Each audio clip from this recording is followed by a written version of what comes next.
नमस्कार दोस्तों, आप सभी का बहुत बहुत स्वागत है प्रतिष्ठानम क्लासेस में। और देखिए, आप सब लोग जानते हैं कि राजस्व लेखपाल की मुख्य परीक्षा 31 जुलाई को प्रस्तावित है और आप सब ने अभी तक अपने एडमिट कार्ड भी देख लिए होंगे। तो इस कड़ी में हम लोग लेखपाल रामबाण सीरीज को देखने जा रहे हैं और जल्दी से देखते हैं वो प्रश्न जो आपके पेपर के लिहाज से अति महत्वपूर्ण है। आइए देखते हैं कि आज के प्रश्नों में खास क्या है। आज का जो हमारा पहला प्रश्न है वो है चंबल कटहल महोत्सव का आयोजन कहाँ हुआ। तो देखिए, हाल ही में चंबल कटहल महोत्सव का आयोजन हुआ है।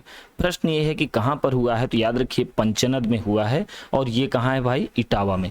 भी आपके पेपर में स्पेशल प्लेस न पूछे, वो हो सकता है कि आपसे जिला भी पूछ ले। तो चंबल कटहल महोत्सव का आयोजन हाल ही में कहाँ पर हुआ है?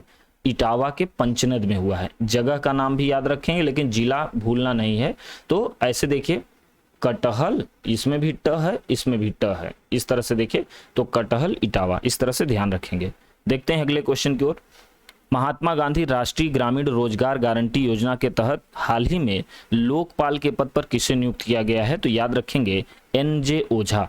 तो इनका नाम याद रखेंगे कि जो NJ ओझा साहब हैं, ऐसे याद रखिएगा, ओझा साहब जो हैं वो मनरेगा जो है महात्मा गांधी राष्ट्रीय ग्रामीण रोजगार गारंटी योजना के तहत लोकपाल के पद पर नियुक्त किए गए हैं। आप लोग जानते हैं कि नरेगा को वर्ष 2006 में आंध्र प्रदेश के अनंतपुर जिले से प्रारंभ किया गया था, जिसे 2 अक्टूबर 2009 को इसका नाम परिवर्तित करके मनरेगा कर दिया गया था। तो यहाँ से आपसे अगर प्रश्न पूछा जाए, देखिए बहुत महत्वपूर्ण सीरीज है ये लेखपाल रामबाण सीरीज से प्रश्न आपके पेपर में देखने को मिलेंगे ही मिलेंगे, इसलिए बहुत अच्छे से इस पूरी सीरीज को आप ध्यान से पढ़ेंगे। तो महात्मा गांधी राष्ट्रीय ग्रामीण रोजगार गारंटी योजना के तहत लोकपाल के पद पर हाल ही में NJ ओझा साहब को नियुक्त किया गया है। ठीक है, आगे बढ़ते हैं अगले क्वेश्चन की ओर। हाल ही में संयुक्त राष्ट्र में भारत के स्थायी प्रतिनिधि के तौर पर किसको नियुक्त किया गया है? तो जो संयुक्त राष्ट्र है, यूनाइटेड नेशन है, यूनाइटेड नेशन में भारत की तरफ से स्थायी प्रतिनिधि ये है, स्थायी ऐसे होगा, स्थायी प्रतिनिधि के रूप में किसको नियुक्त किया गया भाई? रुचिरा कंबोज। तो याद रखेंगे कि रुचिरा कंबोज को हाल ही में संयुक्त राष्ट्र में भारत के स्थायी प्रतिनिधि के तौर पर नियुक्त किया गया है। बढ़ते हैं अगले क्वेश्चन की ओर। संयुक्त राष्ट्र मरुस्थलीकरण रोकथाम UNCCD, जिसको हम लोग बोलते हैं United Nation convention to combat desertification, मतलब मरुस्थलीकरण को रोकने के लिए ये कॉन्फ्रेंस ऑफ पार्टीज का आयोजन होता है, जिसका COP15 का आयोजन हाल ही में कहां पर हुआ है? आइवरी कोस्ट में। ठीक है, तो United Nation convention to combat desertification, ठीक है, मरुस्थलीकरण को रोकने के लिए संयुक्त राष्ट्र की एक पहल है, जिसका आयोजन हाल ही में आइवरी कोस्ट में हुआ है। तो ये लगातार महत्वपूर्ण प्रश्नों की सीरीज आपके सामने प्रस्तुत है, इसको आप नोट डाउन करके याद कर लीजिएगा। देखते हैं अगले क्वेश्चन की ओर बढ़ते हैं। हाल ही में राष्ट्रीय जांच एजेंसी नेशनल इन्वेस्टिगेशन एजेंसी, ठीक है, नेशनल इन्वेस्टिगेशन एजेंसी के महानिदेशक के रूप में किसको नियुक्त किया गया है? ठीक है, तो किसको नियुक्त किया गया भाई? दिनकर गुप्ता। तो जो दिनकर गुप्ता साहब हैं, इनको NIA का महानिदेशक नियुक्त किया गया है। ठीक है, आगे बढ़ते हैं। अंतर्राष्ट्रीय एल्यूमिनियम संस्थान का अध्यक्ष किसे बनाया गया है? तो अंतर्राष्ट्रीय एल्यूमिनियम संस्थान, इंटरनेशनल एल्यूमिनियम इंस्टीट्यूशन का चेयरमैन किसको बनाया गया है भाई? सतीश पाई को। ठीक है, तो एल्यूमिनियम से दिमाग में रखेंगे सतीश पाई। ठीक है, अंतर्राष्ट्रीय एल्यूमिनियम संस्थान का अध्यक्ष बनाया गया है सतीश पाई को। अगले क्वेश्चन तरफ बढ़ते हैं। देखिए, ये सब प्रश्न बहुत महत्वपूर्ण है। अभी हाल ही में अगर आपने सप्लाई इंस्पेक्टर का पेपर देखा हो तो ऐसे प्रश्न पूछ रहा है कि पृथ्वी 1 है कि पृथ्वी 2 है कि पृथ्वी 3 है कि पृथ्वी 4 है, इस तरह से।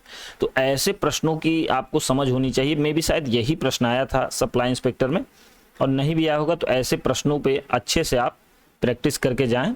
ऐसे प्रश्न पूछे जा रहे हैं, एकदम लेटेस्ट करंट अफेयर्स हैं ये, इसलिए इसको अच्छे से आप देख के जाएंगे। हाल ही में DRDO द्वारा, तो पहली चीज ये है कि उसको बनाया किसने भाई? है DRDO ने बनाया। ठीक है, DRDO द्वारा कम दूरी की बैलिस्टिक मिसाइल का परीक्षण किया गया। वो बैलिस्टिक मिसाइल कौन सी है? तो याद रखेंगे पृथ्वी सेकंड। तो हाल ही में कम दूरी की बैलिस्टिक मिसाइल पृथ्वी सेकंड का परीक्षण किया गया, किसके द्वारा? DRDO के द्वारा। चलिए देखते हैं अगले क्वेश्चन की ओर।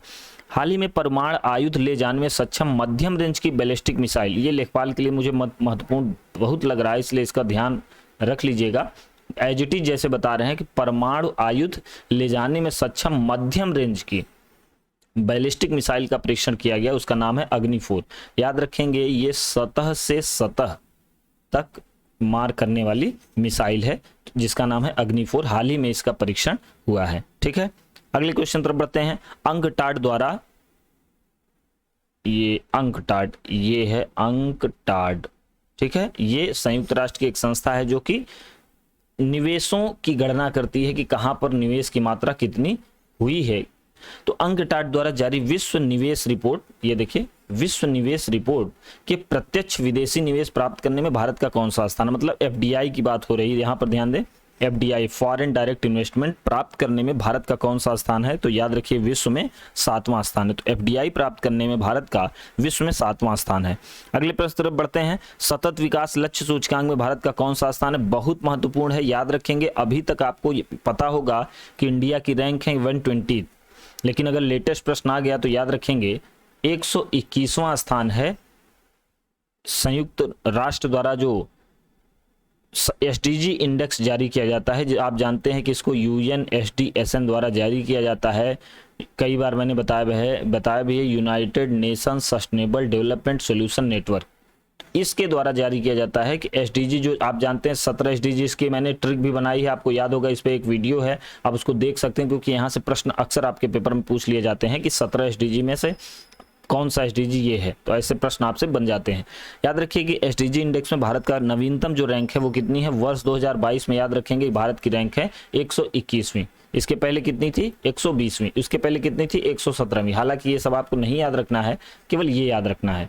चलिए आगे बढ़ते हैं, अगले प्रश्न तरफ बढ़ते हैं। अच्छा, शायद यहाँ पर इतने ही प्रश्नों की सीरीज है। चलिए अगले पार्ट में हम लोग मिलते हैं, तो देखते हैं अन्य प्रश्नों की कड़ी को हम लोग देखेंगे। आशा करता हूं कि आपको ये वीडियो पसंद आया होगा। पूरा वीडियो देखने के लिए बहुत बहुत धन्यवाद।